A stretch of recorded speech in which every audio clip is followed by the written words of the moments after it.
Vous êtes curieux de découvrir le pas à pas d'un projet d'illustration client professionnel avec ses étapes, ses délais et ses ajustations réelles?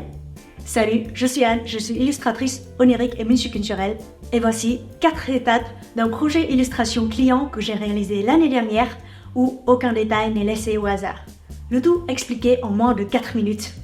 Je suis ravie de vous présenter Diep Nguyen, une UX designeuse audacieuse qui donne vie à sa marque D-InDesign. Son objectif? Construire un podcast et un écosystème de contenu pour nous aider à appliquer le UX design pour façonner une vie épanouie. Et c'est là que Diep, avec son adorable Happiness Assistant Tessa, m'a confié la tâche de remplacer ce schéma sur son site internet par une illustration. Le brief était clair. Représenter Diep, Tessa, le podcast, la vidéo sur une illustration réalisée à la main sur papier.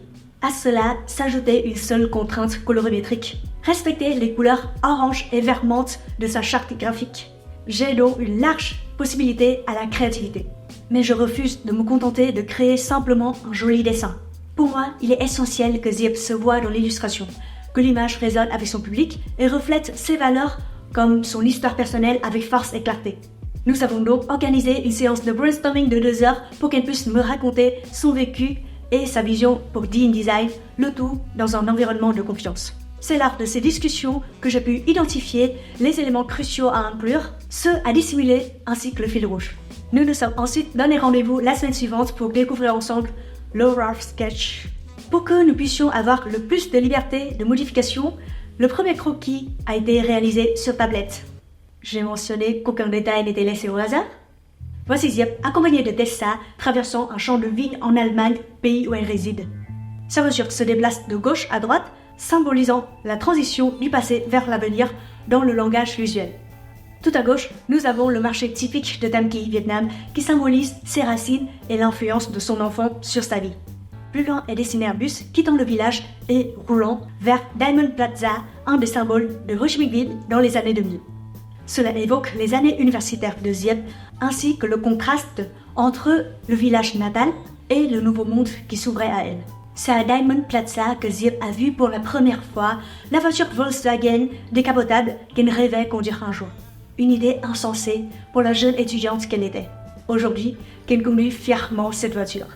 Le bouton play de YouTube, la caméra et le micro symbolisent son désir de transmettre à travers des vidéos et des podcasts.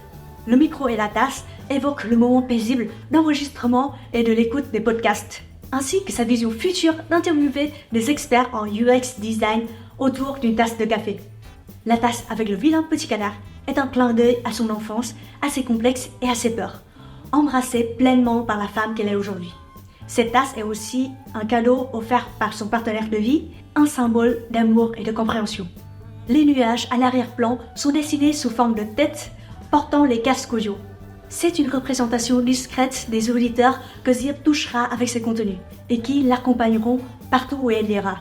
Lorsque j'ai présenté les esquisses à Diep, elle a souhaité apporter quelques ajustements.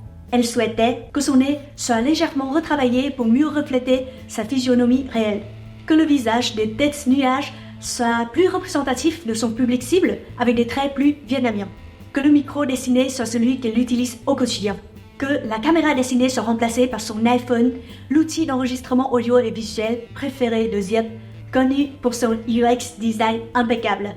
Une semaine pour effectuer tous les changements et nous voilà pour la prochaine étape, la palette de couleurs et les croquis soignés sur papier.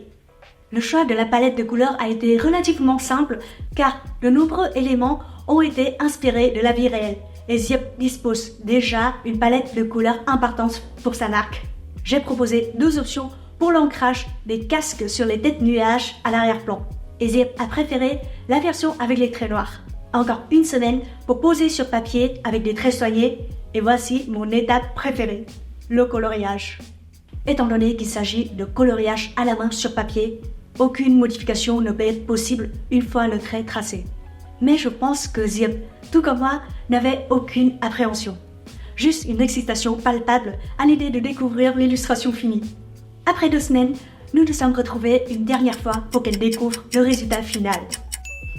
L'illustration originale, le véritable reflet de l'histoire et de la vision de Diep pour D-InDesign, a été envoyée chez elle. La version numérisée, quant à elle, a trouvé sa place sur son site internet.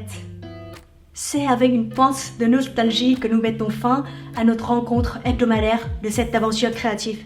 Et c'est toujours un plaisir immense de voir comment les illustrations continueront à accompagner l'univers de mes clients.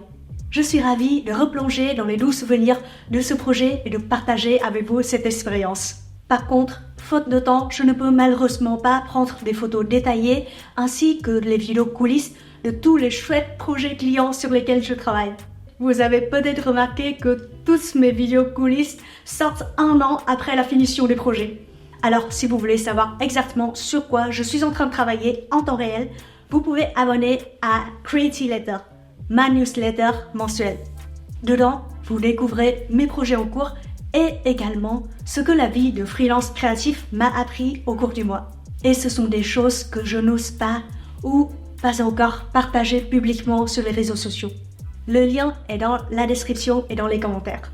Alors, rendez-vous dans les Creative Letter ou dans une nouvelle vidéo qui sortira très prochainement. Keep creating! À bientôt!